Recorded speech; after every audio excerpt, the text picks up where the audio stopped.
Hi there. So last week, I dropped a bomb and said the number one thing to focus on for your fertility journey is blood. But people are like, what?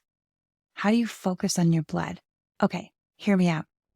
Just like when I focus on and recommend fertility foods, fertility diet, you can have the fertility foods, but how are they grown? How are they processed or not processed? How are they kept in containers? Are they in plastic? Are they in glass? How are they cooked? How are they stored? There's so many things. Okay, blood. Where does blood come from? It comes from food, okay? But I want to talk to you. I'm gonna skip one of the main organs. There's three main organs with fertility: kidney, liver, spleen. I want to hone in on the liver today. Liver is the general. She's in control of the blood in your body. And this is all from Chinese medicine.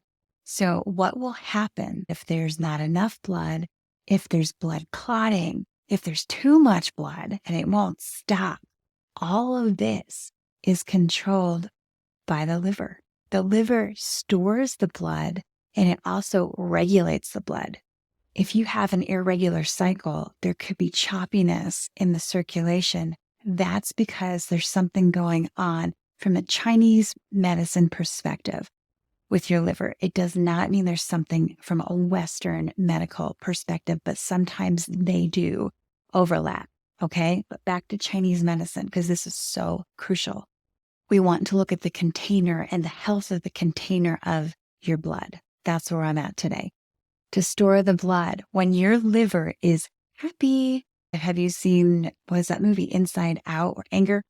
That's your liver.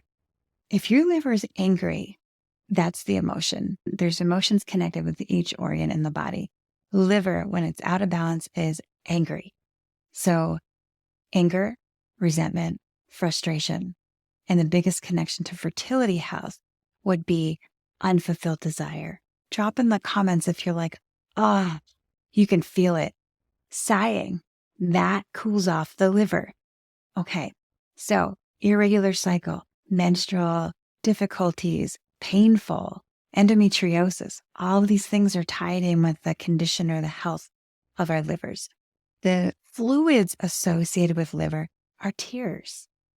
You ever get that angry cry going? That is your liver trying to cool off, trying to express itself. I could talk for hours on the liver, but I want you to get the understanding of how it's connected to fertility. So heavily connected with reproduction. So if the liver is stifled, then you have ejaculation issues for the men. And so habits that would make that happen would be like too much alcohol or frustration or not having enough sex. That can create liver stagnation. For women, similar. So things congeal, that would create blood clots, that would create pain. On a pendulum, on the spectrum of it, you can have extreme anger. This is mental health, right? Extreme anger, but it does swing back and you can have both. If you're swinging the other way, your liver's so congested or stifled that the blood is not flowing properly. Mentally, that's anger that can go into depression. So we do have women that can have depressive symptoms because maybe they don't have enough blood or because they're dry in certain areas of the body and the flow is not there. So there's no joy. Think about that. Are you relating to this? So really quick, before I get into the rest of this is a quick video. I'm Dr. Gina Terranoni. I have helped over 2,000 women and couples to have healthy babies. And I want to help you too. And I think that this is crucial because a lot of times when I'm in my clinic and I explain to women, okay, look, this might sound like a crazy story, but once they hear it, they're like, oh, yeah. Once you can connect with something, guess what? You can fix it. You can heal it. If it's always a mystery to you, you'll keep your distance and not address it or work on it. So if you're feeling frustrated or angry or sad, a deep sadness, this could be your liver. So you may want to check in with an acupuncturist. I have tons of resources on this page. Please go through and subscribe to the channel because I am about to get busy on where all the stagnation's coming from.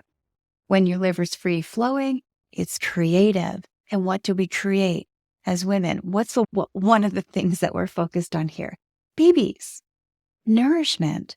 If you're undernourished or you're stagnant, you will not be able to create a baby. So how do we get things to move with the liver? How do we make her happy? Exercise. So there's going to be a physical push of oxygen, of blood that invigorates and makes the liver happy. Other ways to do it are even soothing. Let me get back to exercise first. One of a not so great way and something that can stifle the energy of the liver is lifting weights because there's like frustration, but if you go lighter on the weights. So I do recommend when you're trying to conceive to focus more on like cardio aspects. Okay, something else that you can do is eliminate alcohol. Alcohol is an aggravator. Obviously, when you're trying to get pregnant, that's not a big deal for you. So you want to get that out. There are herbs that you can drink that will help to soothe the liver. That's a whole other video. You can do yoga, meditation, very calming, very soothing. If you tend to run angry or hot or just fly off the handle quickly, that can be caused from heat that's gathering with the liver when it's stifled. So you want to look at more like a peppermint tea or more cooling foods, and definitely no greasy, no heavy foods. Anything that's like holding things and not letting you be free flowing. We want to get the blood free flowing and we want to keep the liver happy so the blood is free flowing. I hope that's helpful. Drop comments. I'm sure there's going to be a lot of questions on this, and I will see you in the next video. Thank you for watching.